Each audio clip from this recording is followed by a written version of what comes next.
देखिए, आइन के तहत तो सब रियासती इदारों को एक पेज पे होना चाहिए, और अगर तमाम रियासती इदारे जो हैं, पार्लियामेंट है, जुडिशरी है, फ़ौज है, बाकी जो रियासती इदारे हैं, वो अगर एक पेज पे है तो ये अच्छी बात है। लेकिन असल बात क्या है, वो ये है कि इन रियासती इदारों को आइनी हदूद के अंदर रहना चाहिए। अब मसलन मैं आपको एक मिसाल देता हूँ कि ये जो शामी साहब फरमा रहे हैं कि ये किस कमाश के लोग हैं, मैं ज़रा आपको इनकी कमाश बयान करता हूँ। ये जो जनरल फैज़ हमीद साहब हैं, जब ये DG ISI थे तो इनके साथ ISI में इनका एक मुताहिद था, उसका नाम था रहमत। वो रहमत साहब जो हैं वो एक दफ़ा मेरे पास आए और उन्होंने मुझे कहा जी कि आपको तारीख़ की राइट साइड पे खड़े होना चाहिए, और आपको मैं बताना चाहता हूँ कि जनरल फैज़ ने इस मुल्क का आर्मी चीफ बनना है और फिर वो ऑल इन ऑल होंगे।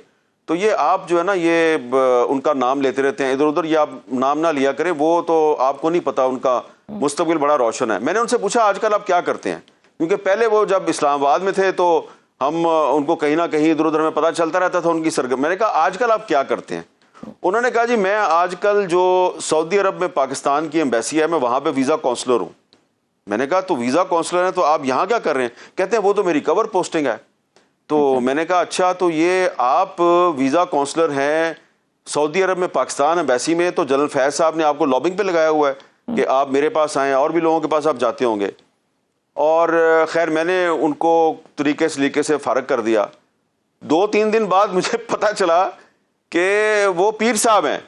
अच्छा। वो किसी को पीर बन के भी बेवकूफ़ बना रहे हैं, और पीर बन के वो लोगों को, क्योंकि अब वो ISI के अफसर थे, तो वो लोगों को मुतासर करने के लिए बताते थे कि ये होने वाला है, इमरान खान ये फैसला करेगा, पीपल्स पार्टी ये करेगी, फलां ये कर देगा। अच्छा, उससे उनकी एक धाक बैठती थी, वो लोगों को मुतासर करते थे, और उसके बाद फिर वो कहते थे कि आप जनरल फैज़ का साथ दें। और उसके बाद जब पकड़े गए वो, तो जो उन्होंने जो कहानियां बताई हैं फिर कि फैज़ साहब के लिए वो क्या कुछ करते थे, तो वो अगर वो किसी पाकिस्तान के नेशनल इंटरेस्ट में किसी दूसरे मुल्क में जाके इस तरह की अंडर कवर असाइनमेंट्स करते, तो हम कहते कि जनाब हमारा बहुत ज़बरदस्त जासूस है।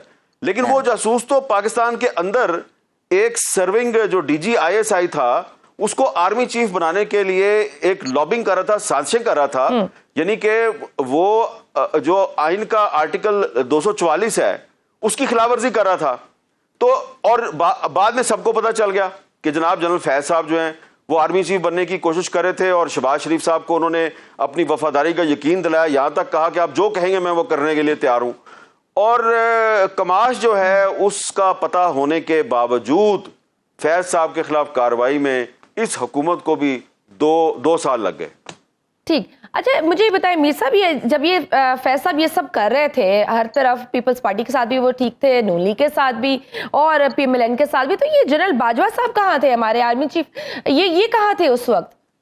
और अगर उनके साथ सबके साथ इतनी अच्छी मार्केटिंग कर रहे थे, इतनी अच्छी PR बिल्डिंग कर रहे थे, तो फिर उनको क्यों नहीं बनाया गया आर्मी चीफ? देखिए फैज़ साहब की गेम क्या थी। फैज़ साहब ने पाकिस्तान की 3 बड़ी पॉलिटिकल पार्टीज PTI, PMLN और पीपल्स पार्टी को प्लेट में रख के बाजवा साहब को पेश कर दिया, और उन्होंने 2019 में इन तीनों जमातों ने बाजवा साहब की एक्सटेंशन की हिमायत की। अब ये फैज़ साहब ने एक्सटेंशन क्यों करवाई बाजवा साहब की, कि वो चाह रहे थे कि अगर बाजवा की एक्सटेंशन हो जाए तो फिर इनसे जो सीनियर अफसरान थे कुछ फैज़ साहब से, उन्होंने रिटायर हो जाना था, और जब 3 साल पूरे होते बाजवा साहब के, तो फैज़ साहब जो हैं वो 2-3 जो टॉप सीनियर अफसरान थे उसमें आ जाते। तो ये उन्होंने गेम अपने लिए की थी।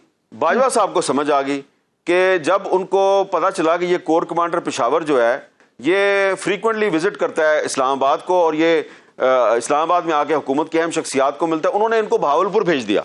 उन्होंने इनको बहावलपुर भेज दिया। और फिर जब अपॉइंटमेंट का टाइम करीब आया तो फैज़ साहब ने खुलकर अपनी लॉबिंग शुरू कर दी। उन्होंने लंदन में नवाज शरीफ साहब को भी मैसेज भिजवाया कि मेरा ये फलां रिश्तेदार है, ये आपको आके मिलेगा और आप इससे जो भी कमिटमेंट लेना चाहते हैं ले लें। शहबाज शरीफ साहब से मिलने की कोशिश की, तो ये बाजवा साहब को धोखा दे रहे थे, बाजवा साहब इनको धोखा दे रहे थे। और फिर आखिर में बाजवा साहब ने जो वजीर दफा हैं ख्वाजा आसिफ साहब, उनको कहा अच्छा आप ना फैज को आर्मी चीफ बनाएं, ना मुझे आप एक्सटेंशन दें, आप साहिर शमशाद साहब को आर्मी चीफ बना दें।